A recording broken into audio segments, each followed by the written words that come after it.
It's already on YouTube and it's right at the top of the hour. So I'll start the webinar. And it's automatically recording. We'll pause that. There we are. Okay, so while we're allowing folks to join in here, I'm going to start the sharing. And go that side. All right. It's working. Welcome. It is working. You guys can see? Excellent. Yep. All right. Well, welcome to another QB Power Hour. Today, we're going to be talking about selling on Amazon. We're just really going to have a panel discussion from some friends of mine that I've worked with that have that do sell on Amazon, and so we really want to get their input as far as what that experience has been like from a business owner's perspective, and that's what we're going to talk about today. Now, Michelle, who would be normally co-hosting with us today, unfortunately, her husband had to take him to the doctor, not an emergency or anything, but just wanted to get him checked out. So she's not going to be joining us today, but as everybody knows, she's the owner of Long for Success. She's an international speaker, Intuit trainer, writer network. She's authored 5 books available on Amazon. So I was hoping to have her on as well, because now we have like a trifecta of people selling on Amazon. I'm the only one that doesn't sell something on Amazon here. What's that all about? But as you know, always join the Facebook group to keep the discussion going. As always, my name is Dan DeLong, owner of Dan With. I worked at Intuit for nearly 18 years. Your co-host today, also doing the workshop Wednesdays at schoolofbookkeeping.com and tech editing QBO for dummies. So that is selling on Amazon. So I guess I do sell something on Amazon, but I don't I don't sell anything on Amazon. So we have a couple guests today. So if I want to go ahead and toss it over to Randy. Randy, tell us a little bit about your business and give us a little introduction. Sure. I'm Randy Horn. I actually have 2 companies that sell on Amazon. One is called Zobmondo. We are a 25-year-old company that manufactures and sells board games, as you can see in the picture there. And I have the business over the 25 years has evolved from selling at little mom and pop brick and mortar retail all the way to the largest Target, Walmart, all those big guys, also brick and mortar, now to primarily an Amazon seller. About 98% of our sales are on Amazon. And then we just launched a food company that is selling on Amazon. It's called Finally Chickpea Butters. They're like peanut butters that are made out of chickpeas. And so I'm fresh. It's fresh in my mind on how to launch products on Amazon also. And for better or for worse, I've had quite a bit of experiences in just about every corner of Amazon to this point.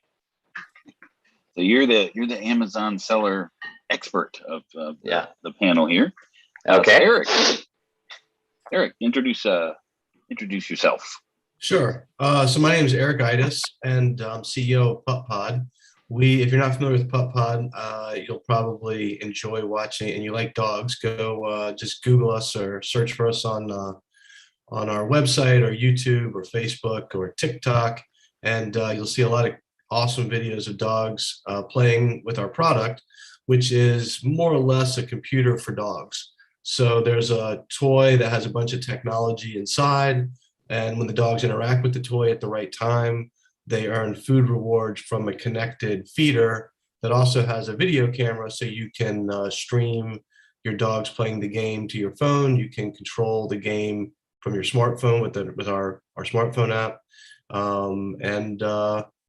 there's all kinds of scenarios for why customers are buying it. But basically, that's our product. We just have the one product, which will turn into you could think of more of like a platform with lots of games over time.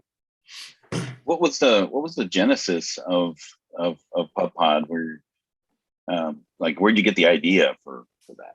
Yeah, so it's kind of a confluence of three things that came together. The first was when I was a first-time pet owner back in about 2010. My dog would bark at the TV whenever he would see dogs come on TV.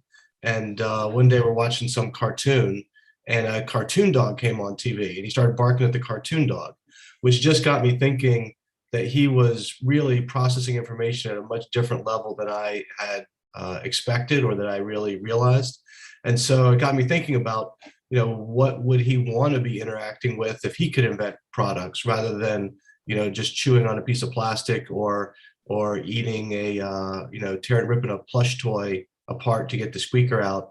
It just didn't seem like that was the best we could do as humans for our dogs when we've advanced so much further with products for kids using technology and software. So it got me thinking about that issue, which really opened up the question of what would a dog invent if a dog could invent a computer. So I started thinking about what that could look like, and then in parallel, I was seeing all my friends who had kids and folks that I knew with 3-year-olds giving them $500 iPads. And just when I worked on the early smartphone devices, I never realized that that was not a scenario that we thought was part of the product category, but clearly there was something there, and people wanted to keep their dog occupied and keep their kids occupied, either to take a break or just to they're in the car driving and they want to keep the kids entertained. The kids are learning things. So I thought there's an opportunity to do something similar for pet parents. There's nothing like that for pet parents in terms of using a technology tool. And then the third thing was starting the early smartphone products at Motorola and Microsoft. I had a chance to live through building a whole new product category. And as this kind of occurred to me that this is going to be a product category, it's definitely going to exist. So either I'm going to build it or someone else is going to build it. I decided I was going to build it. And so that was kind of the confluence of factors. Nice. So, and if anybody goes to puppod.com or your website, your dog is actually in most of the videos, right? Or all of them, right?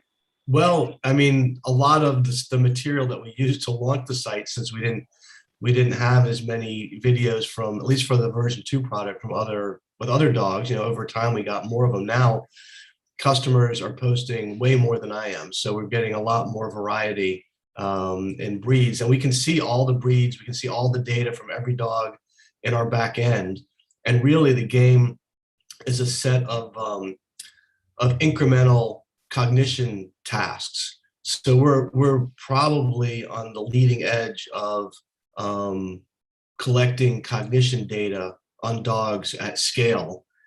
Just with we have about 1,200, more than 1,200 units sold on version 2 since December, and we've passed over 1.4 million minutes of gameplay.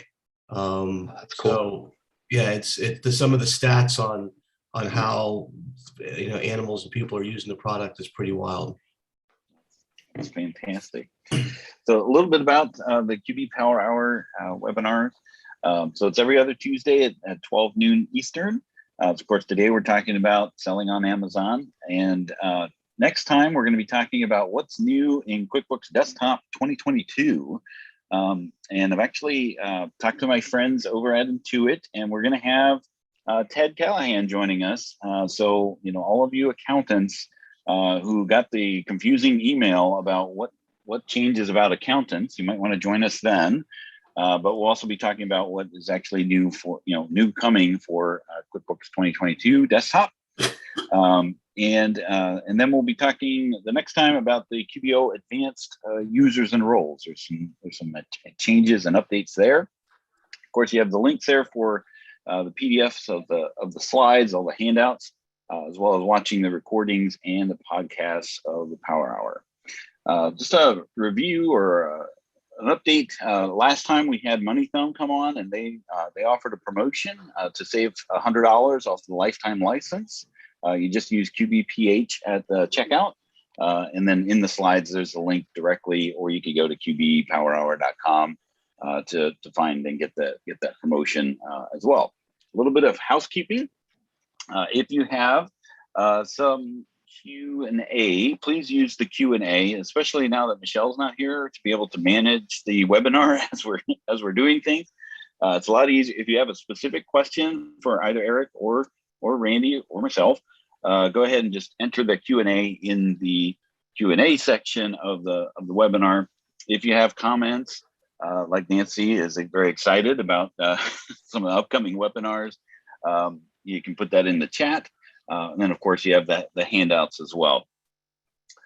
So our topics today, we're going to talk about selling on Amazon, creating listings, some of the inventory concerns, fulfillment, and then sales tax concerns. And really, we're just going to be talking a little bit about, we're going to be talking mostly just as a discussion, because as we have our niche nuance series in the QB Power Hour, this is a pretty new type of thing for us, is having just only business owners. Normally when we have a niche nuance, we'll bring in an accounting professional who specializes in this sort of thing. But now we want to really kind of focus on some of the business concerns, so that if you have a client who is having these things, how to best understand those things and how to overcome them, when you're dealing with their back end bookkeeping things. So we'll start off with our first poll, which is, do you have any clients selling on Amazon? So Randy, we were talking a little bit about some of the history of your company, and you said right now are you primarily only selling on Amazon? How did that come to be? Yeah, so I'm 99% Amazon. My board game business, I've had it for 25 years, and during around 2012, this is when retail really pretty much collapsed in the United States. Amazon, the retail really started squeezing small businesses like mine, both for margin and for just everything, promotional dollars. It seemed like really what they cared about was who was going to pay them the most money, not which game was going to sell the best. And so at that point, I got pretty disillusioned with brick and mortar with selling wholesale to brick and mortar retail. So I gradually started transitioning to Amazon. Up to that point, I was a vendor central Amazon seller, which means I just sold the product wholesale to Amazon and they did the rest. But I started tinkering with moving to seller central, and I realized I could make a little better margin even after all the fees, and I could control the inventory levels, so I wouldn't run out of stock as much. And over a period of years, just got better and better at optimizing my Amazon sales. Last year, we sold over $1 million on Amazon, which makes us, I believe, in the top 1% of Amazon sellers. And then, of course, just launched a brand new food product on Amazon too. So it was just a series of circumstances that had me move there. And as we talked about earlier, we are starting to tinker for the first time with selling on Walmart's new, I think it's WFS, Walmart Fulfillment Services, which is their effort at duplicating what Amazon does. And I don't have much to report on that yet, other than, there's some hiccups. I would not expect Walmart to be competing on an equal level with Amazon anytime soon. Yeah. I think I'm trying to remember what book I read, but it was I think it was the 4-Hour Work Week or something, where it's like you can't out Amazon. I mean, they have they have the market on being themselves. Yeah. Right. Yeah. But it looks like our first poll is pretty split. We have about almost half and half people who have clients working with selling things on Amazon, and those that don't. So this is great.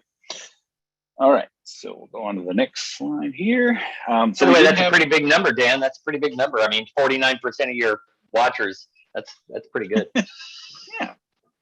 So we did have some prior webinars where we talked a little bit about this is kind of like continuing in the niche nuance. We did have one that's specifically on e-commerce, where we had Veronica Wasik join us. She was the accounting professional who specializes in e-commerce across the board. And then we had Webgility come on to talk about simplifying some of the e-commerce accounting.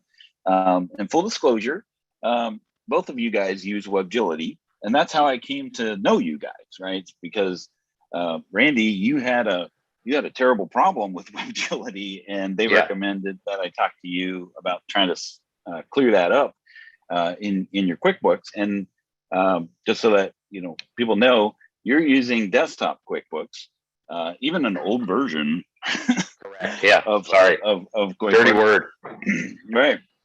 And then Eric, you're using QuickBooks Online, right? So, but you're using the online product of Webgility versus the desktop product. So, wide range, spectrum of experiences, but you're both needing to track inventory, and it can be done, in either platform. So let's talk a little bit about getting started with Amazon. How did you guys, Eric? We'll start with you. When you first started launching your product, when did it become, a part of your business model? It's like, okay, I'm going to have to deal with selling on Amazon, or did you say to yourself, oh, that's a no-brainer, I have to sell on Amazon? Basically, the latter. We sold a version 1 product, a generation 1 product that where we partnered with a company for the feeder, and we just focused on the game, the toy, and they didn't sell their feeder on Amazon, so we couldn't really sell our toy on Amazon. We did try to sell it there, but then customers would be frustrated that the feeder wasn't also there. They couldn't just buy everything at once.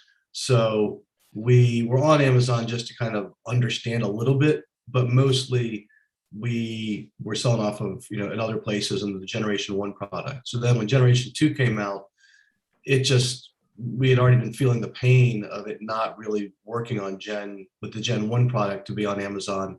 So yeah, that was part of our plan as part of the product launch for generation 2. Because then with generation 2, we control everything. We have the feeder and the toy, so we can put it all in one box. It all, is all branded together, and it just made sense to be on Amazon. Now you, Eric, you actually don't solely sell on Amazon. You also sell on your website as well by using Shopify. Was that a two-pronged approach that you thought we need to sell some on Amazon, we need to sell some on our own website, or did that evolve? No, right from we had our own website the whole time, from version 1, generation 1, and it's a place where people can learn about the product. You have a lot more control over, blogging and talking with your customers. And so for our product, since it's so unique, it's not like we're reselling something that everybody knows what it is. We really had to have a website to explain it, and then it made sense to sell it there too. Right, because there's only so much you can say in your listing about what it is that you do, right? It's even worse than that. One of the problems that we learned through the process is you can't generate awareness on Amazon. People know what they're looking for, and if you can align with a search string for their intent, then you're in the fight. But if they're not searching for you because they've never heard of your product, they've never thought about the solution that you brought to market, then it's almost impossible to generate awareness on Amazon. Yeah, Randy, do you feel that's been your experience as well?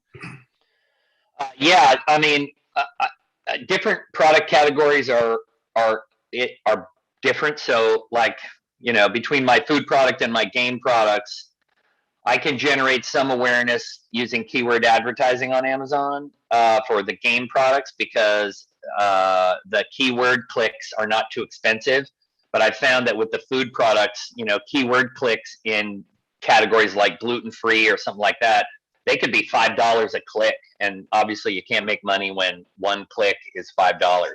So it is different, and one of the big differences is, as we discussed, I sold at major retail for years, so some of my games already had a built-in brand equity to them, so people were looking for them, and I can leverage someone looking for my best-selling game and introduce them to some of our other games on Amazon. So, but everything Eric said makes a lot of sense. In fact, we're working on improving our Shopify presence right now too. So diversification, I think, is going to be important for us. Now, Randy, you mentioned being a vendor central seller and then seller central. So explain a little bit about the difference between the two again, so that Sure. we have a better understanding. Sure. Well, when you have a product and you sell wholesale, like let's just say I sell to a mom and pop game store, essentially you take let's call it a $20 game. You sell it to them basically for $10, and they have a 50% margin to work with and make money on their business, and I got to make money on the $10. And when you sell to Vendor Central, you're just selling to another wholesale customer. They're buying the product, you're shipping it to their warehouse. Once you ship it, it's no longer yours. And if they can't figure out how to sell it, then they're stuck with it. And Seller Central is different. Instead of Amazon being the seller, now Zobmondo is the seller. And so the inventory that I ship into Amazon's warehouse, I still own, and is my response. I pay a storage fee, I pay a fulfillment fee, instead of just getting paid a wholesale and having them take it from there. Now what's happening is I'm being billed service fees for everything Amazon does, whether it's fulfillment, returns, commissions, storage, freight into their distribution centers.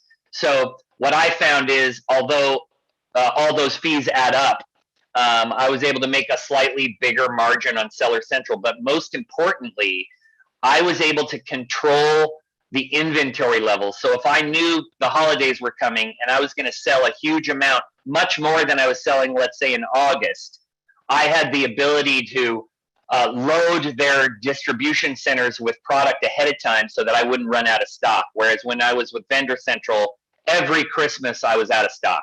And it was very frustrating to see so much demand left on the table there. And that was a big reason for the shift. Got it. So in the slides, I've included a link there to it's Amazon's beginner's guide to selling on Amazon. So you get an understanding of, what it takes to set up an Amazon Seller Central account, making a listing, and choosing some of these fulfillment options. Like anything, there's fees. and Amazon has, what I've discovered by working with both of you is that the fees can be such a headache, right? Just trying to sort out, it's almost like at the point of like, they want to confuse you so much with all of their categories of fees that you give up. Right? Is that what you've experienced, Randy? Because yours is convoluted, to say the least. Yeah, when you're selling, we sell items from $10 up to $40, and in December, I could sell 1,000 units a day. We'll sell 30,000 units in just December, and sometimes. There's fees that are 2 cents. Sometimes the exact same fee, Amazon will have 2 different names for it. It'll be the exact same fee, and they'll have the name of the fee will be 2 different completely random names.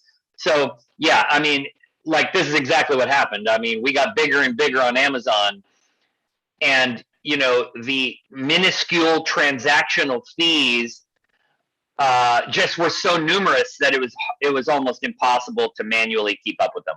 I guess that's the best summary. And what even makes it even more challenging is that these fees and the settlement doesn't happen on a daily basis. It happens every 2 weeks. So it's kind of like every so often there's this lump sum, and you hope it's correct. Yeah. And then sorting it out is certainly a challenge. And Eric, you have an interesting scenario, like about your fulfillment. You don't actually fulfill anything. You have Amazon fulfill everything, even the ones that are sold on your website, right? Well, yes and no. Well, actually, no. We have a lot fulfilled through Amazon. We have to have 2 listings on Amazon one for the manufacturer fulfilled listing and one for one product. We have two listings. One's the manufacturer fulfilled listing and one is the FBA listing, because if we run out of stock in FBA, Amazon won't show your FBA listing because they can't fulfill it, and they only want to show people things they can buy and ship right away. So we have to keep showing the manufacturer fulfilled listing, and then that will come to us to figure out how to fulfill. And the customer can still buy that, and it's a lower price, kind of a lower price than the FBA listing, because we separate the product price and shipping. So it's weird. And then if a customer comes to our website to buy, we try to fulfill those through FBA, but if it's an international order, we can't. So we have to do the international orders out, not through FBA, on our own.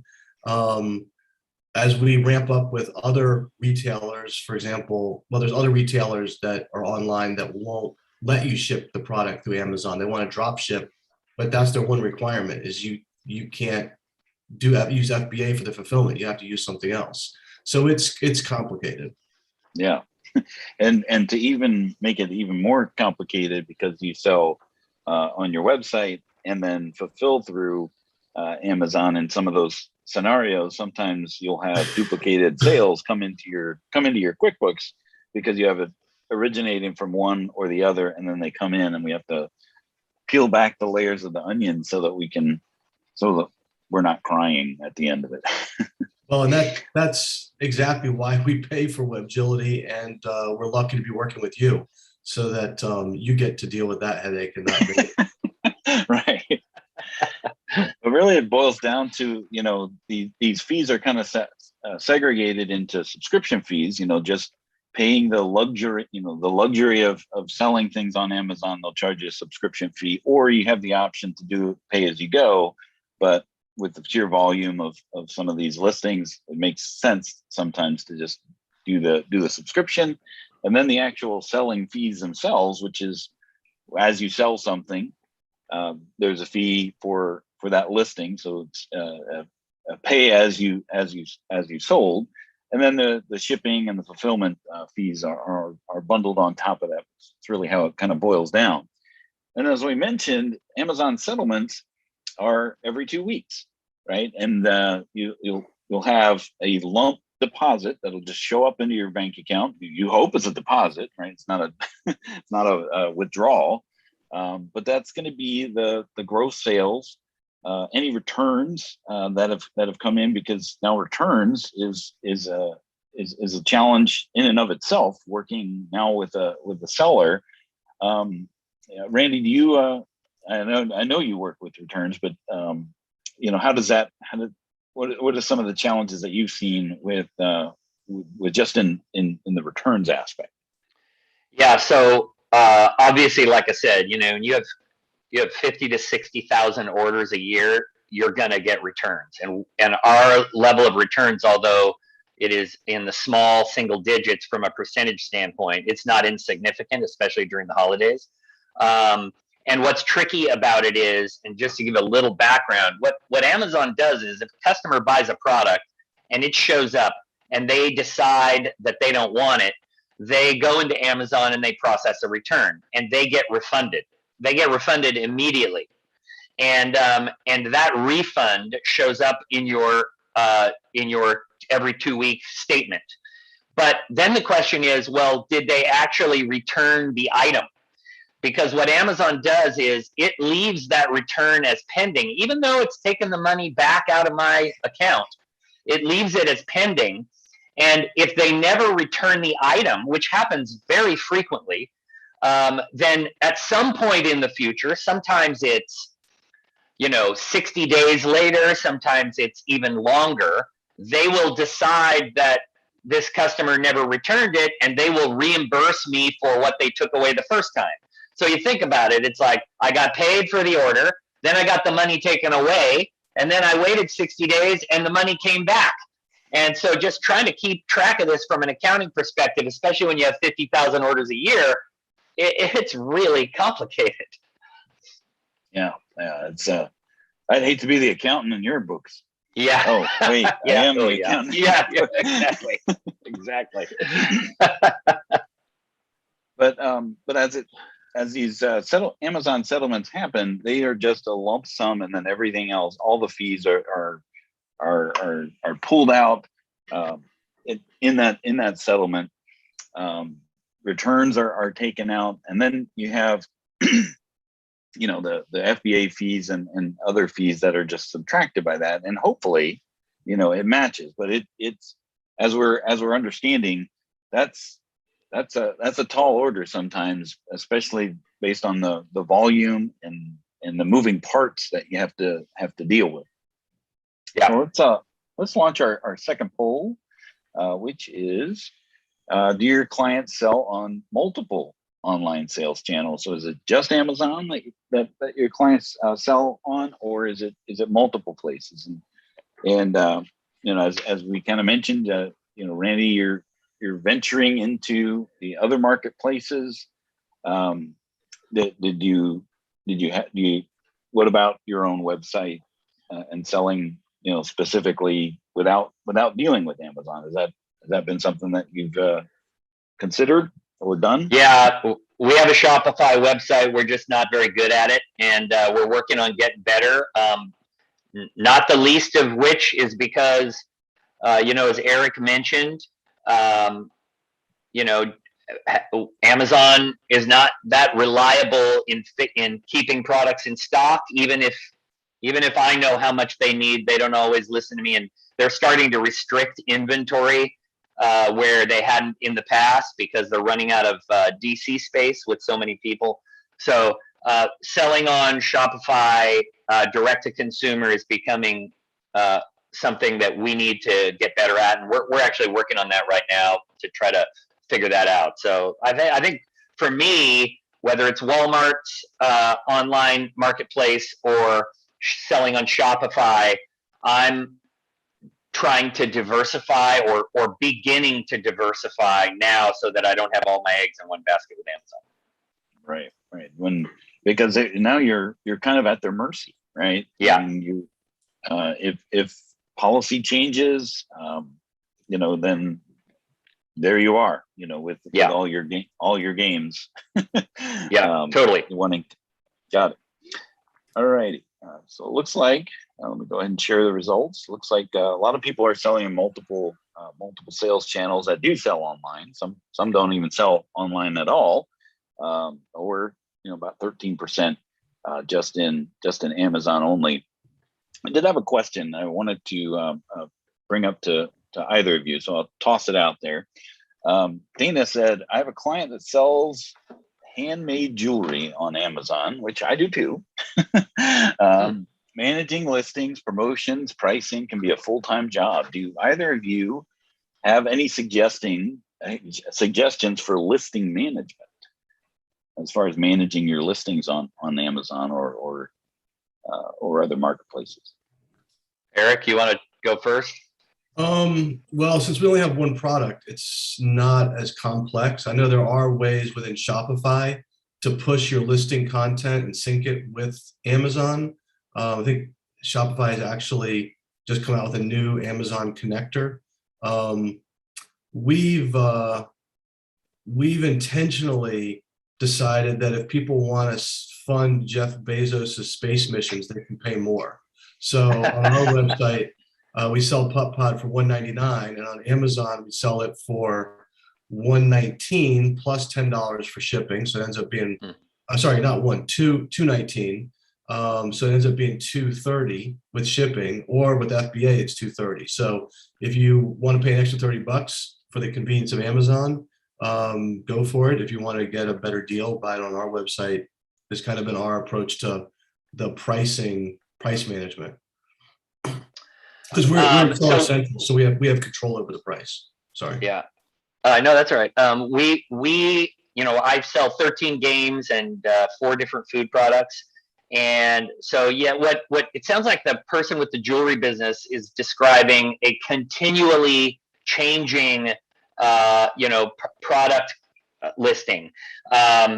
And I will say that I use an agency to help me with Amazon advertising, but unless your business is really large, agency fees, my agency is very expensive. They're several $1,000s a month.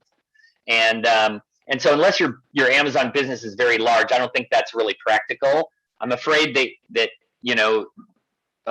my answer really is, yeah, if your product listing is constantly changing, I think it can be difficult. And I also have one little thing to add to what Eric said, and I'm kind of curious how this plays out. I have had my Amazon listings pulled down before because Amazon's bots have discovered the same item for a lower price on the internet, and Amazon wants to be the lowest price. So I'm very careful. Now, when you're controlling the price in both sides, you have control of that. But, I have found that I have to make sure that Amazon's price is at least as low as anyone else's, including my own, or else they'll delist me. So, that it's always a concern. That's always a concern that I'm looking at. Have you ever had, Eric, your listing taken down or that you've noticed? The only time we ran into a problem with the listing not being visible was when we ran out of inventory on FBA, which is why we created the manufacturer fulfilled listing. Right. But no, we haven't had. Sometimes they'll kind of mess around with the buy box, but that's typically when they run out of FBA stock, and it's going to be where we have inventory. Anyway, it's usually related to FBA, not related to price issues. Got it. And we're going to talk a little bit about inventory considerations. So, one of the things that you have is, who is fulfilling your orders? Where is that inventory located? And when we talk to, I talked to Avalara, the sales tax. Sometimes just where your inventory is physically located might give you a physical presence in that state. And that may have some sales tax considerations, not just, because sales tax is a concern, but, Amazon's nice enough to do the collections for you and remit those sales tax payments for you. But it's sometimes, you just the fact that your inventory is sitting in Missouri or wherever that, happens to be might now put you over that threshold of now you need to remit a sales tax report to that state, just because that's where they happen to have your fulfillment your inventory physically located. So let's talk a little bit about the challenges, and we could have a whole hour just on some of the challenges. Big thing, returns occurring outside of the settlement. If it all happens within that 2 weeks, that's fine.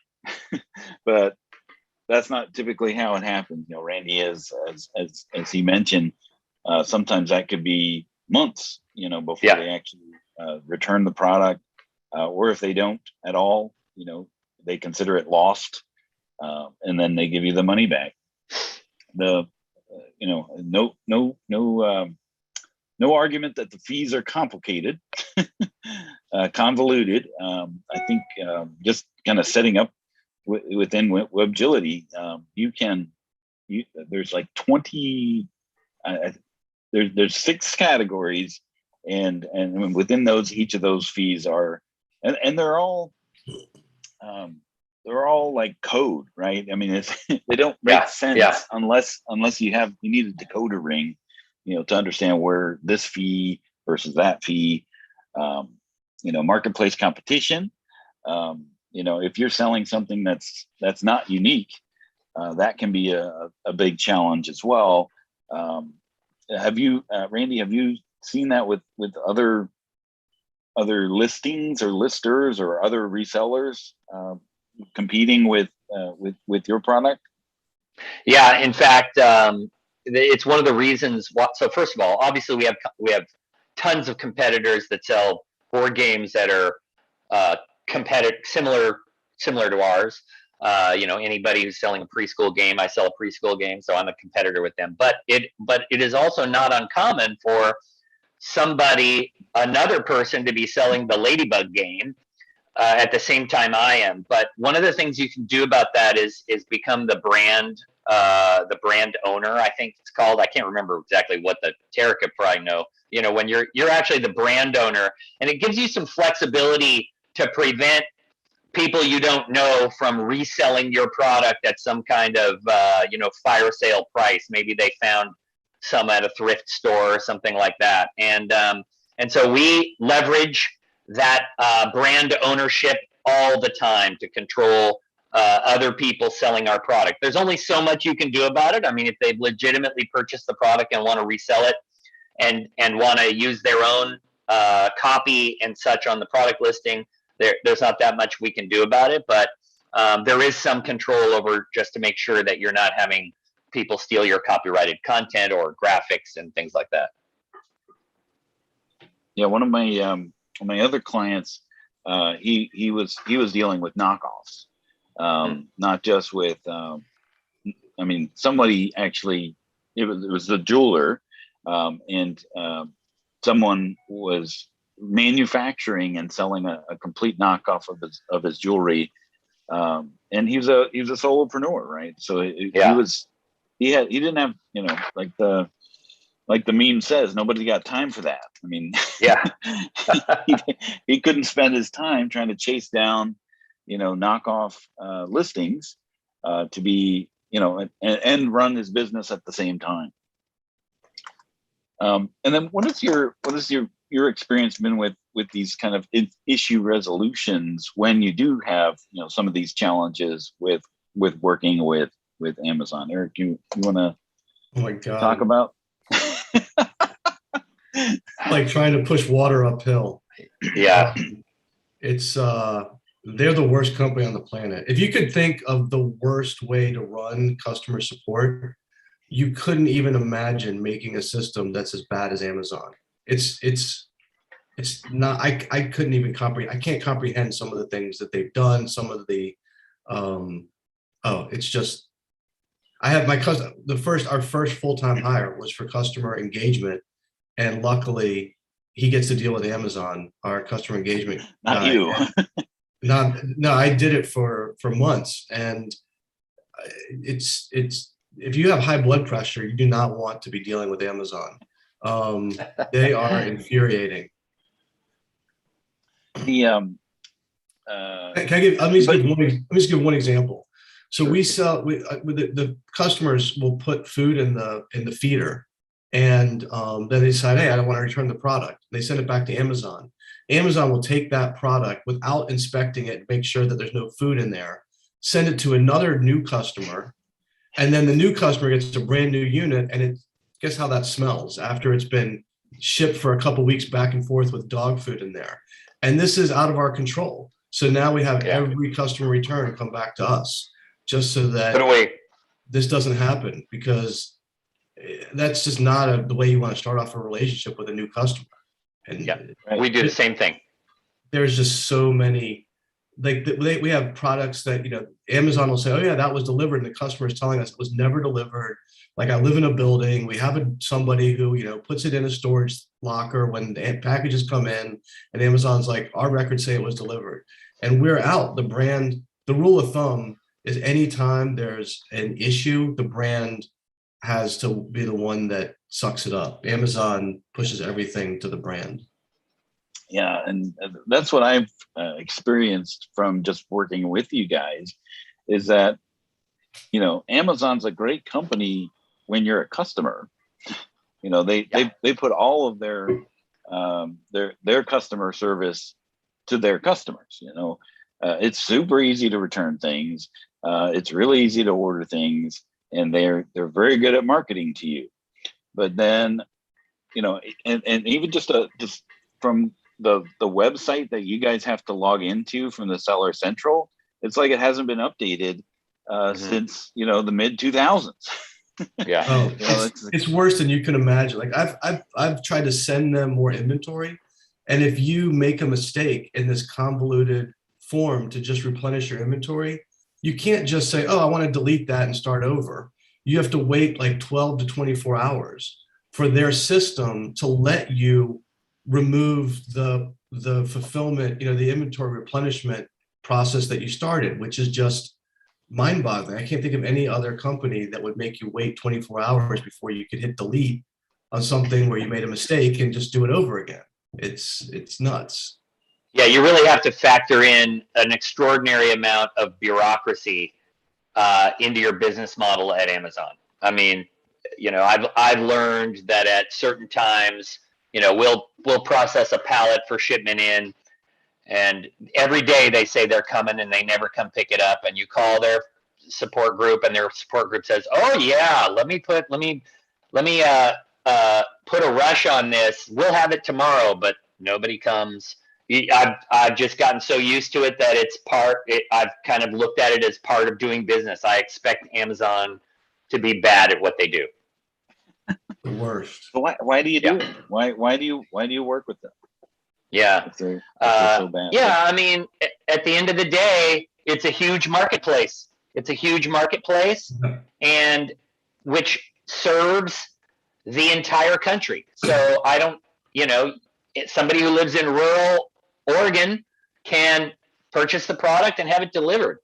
It's like kind of like a necessary evil, at least for my business. Yeah, like we were talking, they're kind of the drunk uncle at the family gatherings. You kind of know you're not quite sure what's going to happen, but you do know that you're probably not going to like it. Yeah. Well, but we used to have a mix of like 60-40 between our website and about 60% and 40% on Amazon. And then when I raised the price on Amazon, we saw about 20% of the traffic shift to our website, which was perfect, which was great. I'm happy with that. We're up there for the people that want to pay the Jeff Bezos tax. And for the people who want to price search and save some money, they actually can do that on our website. Because the thing, and kind of going back to the question that the lady asked about jewelry and pricing, is all of Amazon is geared. It's a flea market. It's all geared around discounts. So if you want to incorporate discounts into your pricing strategy, it can work. You don't sell Teslas on Amazon because the brand is valuable enough and they deliver value. They don't deliver price cuts. And that's more the model that I want for our brand. So if you're not constantly reducing your price and giving discounts and coupons and all that kind of stuff, then you're not really in Amazon doesn't have much interest in promoting you. They only really want to promote the people who are constantly dropping their price and running the price down to the lowest common denominator where a business can just barely squeak by. That's the Amazon formula. Yeah, and they've tapped into price is loyalty, right? If you and they've built technology around, finding the right price, they have ways to scour the internet, and find the same products that they sell or fulfill, and find out where they're being sold, and immediately. I mean, I forget what the statistic is, worse but than that. I think that their strategy is to put you out of business and if there's demand for your product, someone will sell it for less until you get to the lowest common denominator or the lowest possible margin that a manufacturer can sell for. So Amazon has no qualms about me going out of business. If there's a demand for whatever I'm making, someone will come to fill that demand for a penny less. That's how they see brands. So here we are in the not Amazon fan club. That's the reality. It's just reality. This is who they are. Yeah. All right. We've even had people who were our customers who were ex-Amazon people that could recognize all the codes, and they could tell us all the problems that were going on with their own order inside of Amazon. I mean, this is there's some upside to Amazon, but there's a lot of downside. Yeah, I mean, I think the upside to Amazon is it's one of the first places people go to look for something. And there is a huge audience there. And, everything Eric's saying is completely right. Um, you know, I value that huge audience. And so, I'm trying to figure out a way to make money, you know, with kind of compensating for all these Amazon flaws. Yeah, so I just want to talk a little bit about some of the questions that we've seen here. Some people saying, I appreciate the candor. Right. Oh, this is a therapy session. Yeah. Yeah, and Eric, you're inviting a new uncle to the party because because of your business is expanding into Chewy, which is it is the Amazon of pets, right? What has been your experience so far? I know what I could say, but want to hear it from you. I have high potential. There are some very big differences between Chewy and Amazon, even though they're both these online, e-commerce destinations. It's a little too early to know if Chewy is going to be as frustrating as Amazon, but it's going to be way more frustrating than dealing with humans. You're still dealing with a cyborg and an AI machine. So, we sometimes we will talk about how to deal with something. And if it really boils down to we're interacting with software and not people, then at some point we have to just kind of move on. And if you're dealing with either of these companies, there's a big part of your interaction, which is going to be with software, not people. Randy, has that been your experience? Yeah, I mean, it is very frustrating when, with Amazon, you can talk to a person. That person is usually in India or somewhere else. And quite frankly, that person has a computer screen in front of them that's telling them how to answer your question. They really don't know. I can't tell you how many times I've felt like that person, when I'm called, has given me an answer that they're hoping will just get me off the phone. It's really not correct. But other than that, you're exactly right. I mean, look, right now, Amazon will only allow me to send in a certain amount of inventory. I know for sure that inventory is not going to be enough to satisfy my holiday demand. I also know for sure that come end of October, Amazon's DCs will be so congested that they won't be able to receive new inventory. I know this, but yet Amazon's computer system will only allow me to send in a certain amount of inventory, and no human being is going to be able to override that algorithm. And so, these are constantly changing struggles with Amazon as they get more and more massive. And it's what's causing Eric and I to seek diversification. And you'll send them the inventory, no problem. And it's on the truck, and then the truck driver has to get an appointment to even drop it off. That could be weeks, literally weeks, that before the truck driver even can drop off your inventory to Amazon. And then Amazon, at their own discretion, moves your inventory around their system and redistributes it between distribution centers and fulfillment centers. And when that's happening, it's not for sale. By the way, I mean, when they've got your inventory and your customers can't get the product fulfilled, and they can't. It's so you have to plan on 2 months, 60 days for the redistribution of your inventory, and there may be nothing that's fulfillable, and then 50 units will pop up or 3 units will pop up. I mean, it's so random. And then those units get sold, and then you're out again until they move them around, even though they've got your inventory. It's funny. I'm listening to us talk, and I'm feeling exactly what you just asked: is why on earth would anyone do this? And look, the answer is, last year I sold $1 million worth of board games on Amazon. Okay, I made a profit on it. I didn't make as much profit as I could have if they ran a better operation, but I made a profit on it, and that's the reason I'm there. And that's the reason I'm constantly trying to figure out how to prevent Amazon from putting me out of business. All right, so I'm going to launch the last poll, which I don't know, it's kind of a loaded question.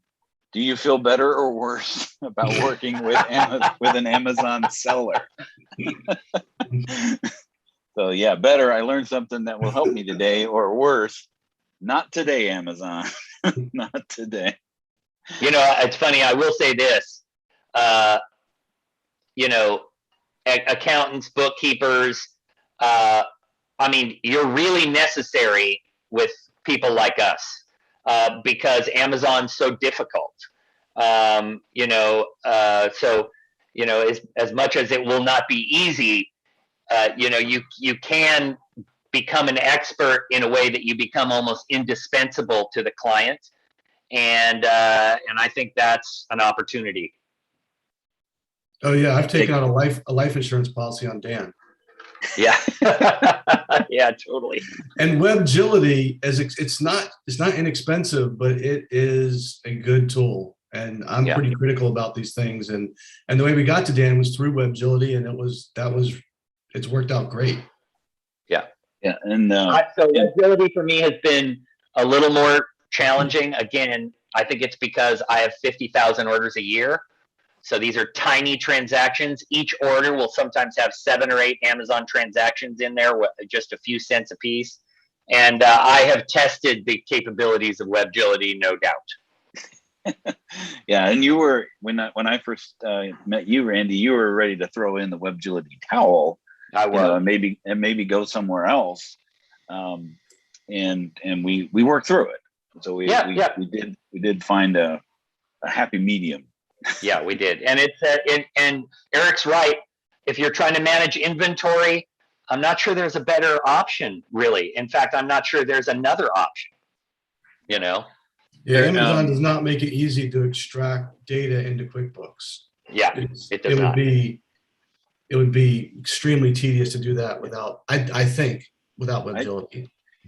I think why I like WebGility so much, especially for Amazon, is actually the CEO of WebGility worked at Amazon, so he knew when he was creating the product, he was creating it for Amazon, and then realized, oh, this might make an independent marketplace solution, and then that's when he started his own company. So he understood what Amazon sellers were dealing with. And made that available, and some of the comments that we've seen here. Oh, I didn't end the poll here. It looks like we're 58% not today. Run screaming from an Amazon seller. I'm not a therapist. Yeah. But yeah, some of the challenges that come up are answered by that, and other people have seen True Commerce or some of the other platforms that do synchronize.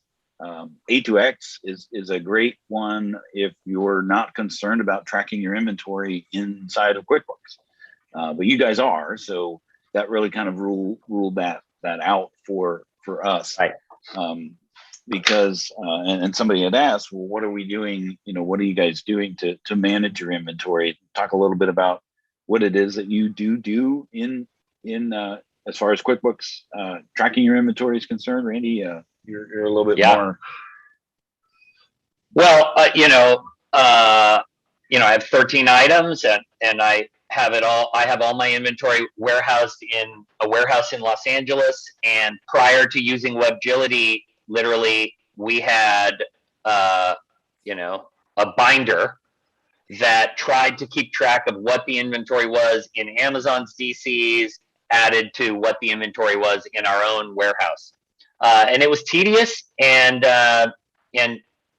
uncertain, to be honest with you. And that is almost the primary reason that we went to WebGility, is because when someone buys a product, returns it, then doesn't actually return it, and then Amazon puts it back into inventory as sellable, or doesn't put it back into inventory as sellable. This is all very complicated, and WebGility does a pretty adequate job of keeping track of that. So that was a huge thing for me. I need to know how much inventory I have, because I'm ordering, I'm building the product in China and shipping it over. And so I need to know. And so that's the reason we did it. And then Eric, you have, since you just have one, not to say just one, but you primarily sell one bundled product. And the fact that it's being manufactured over in China, you have those concerns of lead time, right? Like how long, what you mentioned before about the guy needing an appointment to deliver it to to Amazon. You're gonna have to build that in to how are you managing that? Now you're using QuickBooks Online to track that, which is, a lot of people would say not an inventory management component. What are you? I know the answer, but you want to tell other. Well, our like you said, we only have the one product. So our inventory management is much more, to date, has been pretty. That's not the biggest problem that we have to automate for. We can pretty much track that manually because that's not that complicated, I guess is the short answer.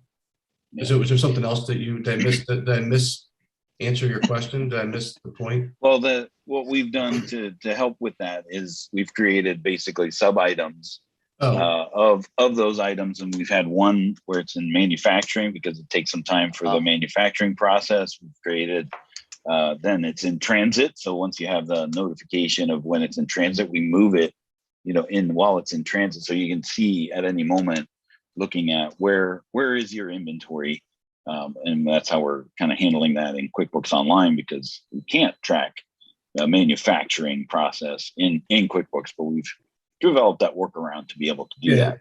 Yeah, you came up with a good solution, because sometimes we don't actually quote unquote buy our product. We'll buy components for our product, then buy printed circuit boards, like electronics components, because I don't know if the accounting world is plugged into the global chipset crisis, but we had to buy chips. It took us about 3 months just to buy chips for our product because of this the global crisis around the shortage. And so we were actually in QuickBooks then issuing POs for components of the product that had to roll up to the final product at the end of manufacturing, in transit, and then really actually being available for sale. And you came up with a good solution there. Awesome. Well, thanks for the tip of the hat there. So it looks like we're at the top of the hour. I really appreciate you both coming on and being so candid about your experiences with the drunk uncle of online retailing. And so next time on the QB Power Hour, we're going to be talking about what's new in QuickBooks Desktop 2022. Randy, you might want to look into given that I'm using 17. Well, that's how you do your margins, right? Don't update every year. So many small leaks sink a giant ship, Dan. Fantastic. So thank you both for being here. I really appreciate you taking the time out of your schedule and just to have a chat about and letting our folks know about what it is like to be an Amazon seller. So now you know a little bit about what you're in for if you're dealing with with an Amazon seller. And we'll see you guys next time on the QB Power Hour.